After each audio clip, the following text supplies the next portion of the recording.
The first time I noticed him was at a local coffee shop I go to often.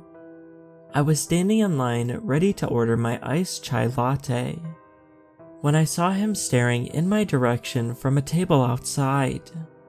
I didn't assume that he was staring at me first. There were multiple other women in the cafe that he could have been ogling. Proving me wrong with a ballsy move, he asked me for my number as I walked through the front door. "Iced chai, I see? Good choice," he commented as he stood up from his chair. "I've noticed you a few times when I've been in the neighborhood. Could I get your number?" "Oh, no, I actually have a boyfriend," hoping this would get him to back off, especially because it was the truth. I smiled and started walking around him to get to my parking spot a few yards down the walkway. "Relax, honey," he said as he stepped in front of me, blocking my path. "He doesn't have to know."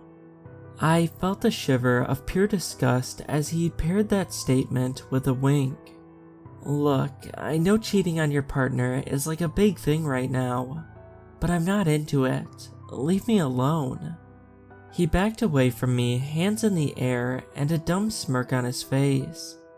I gave him one final glare before making my way to the car, his eyes on me with every step I took. When I got back to my apartment, I shared this with my boyfriend, Jacob. I told him all about it. Normally, he would get upset about it, but move on if I told him there was nothing to worry about. And at first, that was his reaction.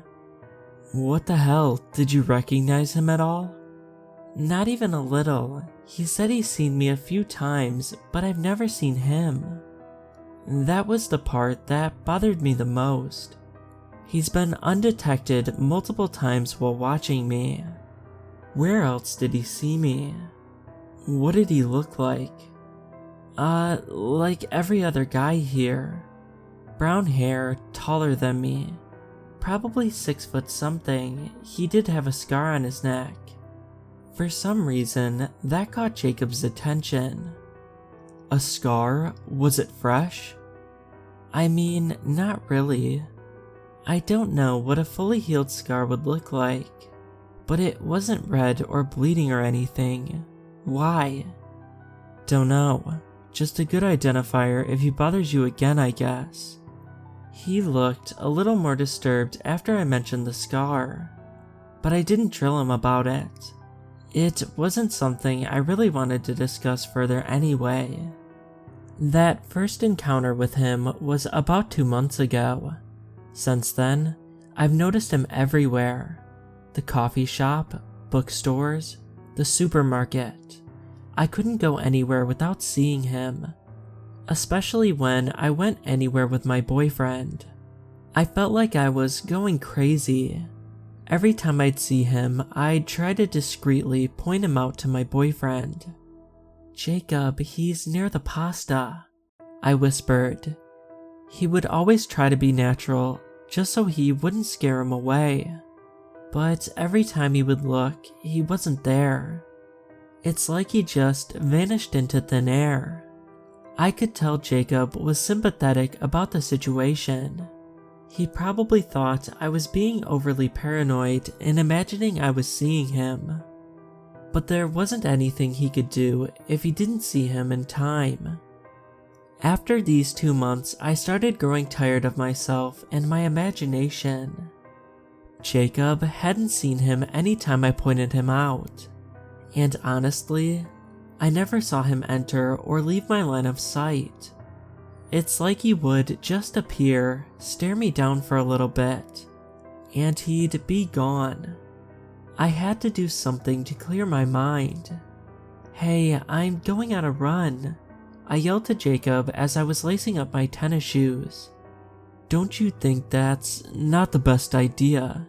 Jacob asked, clearly a little worried about me going on a run by myself. "Well, I have to do something. Maybe all I need is a little time to myself, to recollect my thoughts in my head." This might just all be manifestations from stress. Plus, I added finishing up the laces on my left shoe. It's daytime and my path is pretty busy. I'll be okay. Are you sure? I mean, I can go with you. I gave him a kiss, hoping to calm his nerves, but mostly to get him to shut up. No, I need alone time. You have my location and I have my pepper spray. I'll be fine. Love you. I knew he still wasn't fond of the idea of me being out alone, but there wasn't really much he could do as I closed the apartment door and headed down the complex stairs. Not even 30 seconds after I got outside and started my run, I felt something tug my left arm, hard enough for it to pop. I didn't have enough time to react as I felt my arms pinned up against brick, and my mouth covered with leather.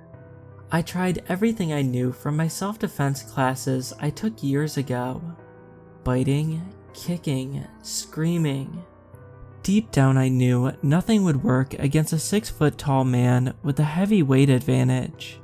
It didn't take me long to recognize the hair and the scar either. "Lily, keep quiet," he whispered as he struggled to keep me pinned up against the wall. "I'm trying to help you." "Help me?" I said, my words muffled by his gloves as I was still trying to free myself from his grasp. No progress, and I started to feel weaker as I struggled, ready to accept whatever would happen to me in this empty alleyway. "Yes, help you. Stop struggling so I can tell you what's going on." I didn't want to stop struggling. I wanted to keep kicking and moving, to make it harder on him, but I knew in the end it wouldn't work out for me. "Are you going to listen?" I shook my head, his glove still pressed against my mouth. Despite living in fear because of this guy for 2 months, I felt nothing but curiosity in that moment. "Lily, I need you to listen carefully and take what I'm about to say seriously, okay?" How the hell does he know my name? "The man you're dating, Jacob." He paused, rolling his eyes as if he was trying to figure out how to word what was coming next. He's not Jacob. Not anymore.